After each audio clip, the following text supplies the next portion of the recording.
Hi everyone, Rigthony Primero here, the internet's busiest music nerd, and it's time for a review of the new Destroyer album, Ken. This is the latest full-length album from longtime Vancouver band fronted by singer-songwriter Mr. Dan Behar, who over the years has moonlighted in other notable groups such as Swan Lake or the New Pornographers. And Dan is as prolific as he is one of a kind. His very poetic but frank lyrical style, his eccentric, yelpy vocals, his records that are typically full of whimsical and effervescent indie pop and rock instrumentals, packed with a lot of beauty, a lot of swagger, a lot of chamber instrumentation. And while Dan's discography is not perfect, each album does come with just a note of reinvention or a different direction, like the light, groovy SOPHISTI-POP of the album Kaput, or all of the folk rock instrumentation on Destroyer's Rubies, the theatrical, dramatic, and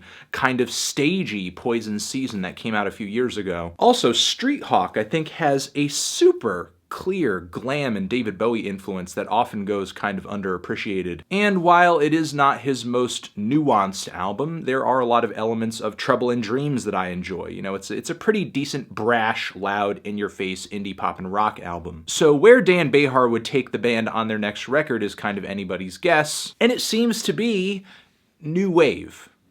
For some reason. Not that I don't actually like new wave, synth pop, the new romantic movement. I do, actually, quite a bit. But for whatever reason, Dan's usual poetic and instrumental finesse does not carry over onto this album or onto this style. Because for the most part on this thing, we get a lot of synth pop cuts that sound painfully awkward, haggard, rickety, like they're struggling to breathe. Like on the song In the Morning, which features these loud, gurgling guitar chords and screaming, totally out-of-place leads, these stringy, milky bass lines, all of which are just very unpleasant texturally and add up into what sounds like a New Order song on its deathbed. Also, you have a pulsating beat and a chorused bass line on the song Tinseltown Swimming in Blood, which is pleasant but painfully forgettable. The dramatic and slow piano chords, which almost sound like they're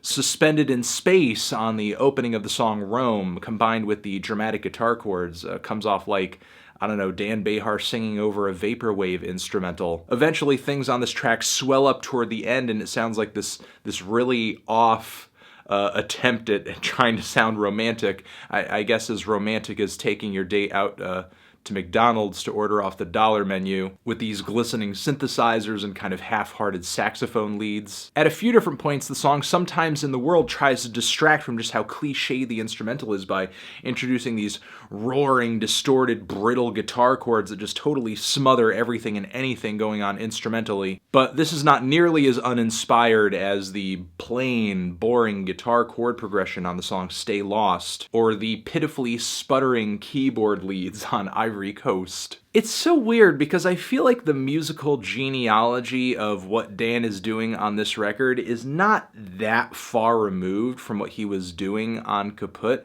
I mean, obviously, different musical styles, but I feel like the same kind of light, sensual, smooth, groovy music that he made on that record could have easily translated to a new wave album. Why much of it just goes over like a lead balloon on this album, I do not know. And say what you will about Dan's music in the past being more stylish than substantive, or that his lyrics a lot of the time are pretty much poetic voguing. At least he was good at what he did, and unfortunately his usual level of grace and finesse just does not come through on this thing. He sounds so painfully out of place on these instrumentals, which was clearest when I heard acoustic versions of the cuts on this album toward the tail end of the deluxe version of this album, which sounded a lot more sensible and natural. I get that Dan might be feeling a little restless in his sound on this new record, and that's why he probably wanted to change things up a little bit, but unfortunately it sounds like he did not give himself the proper time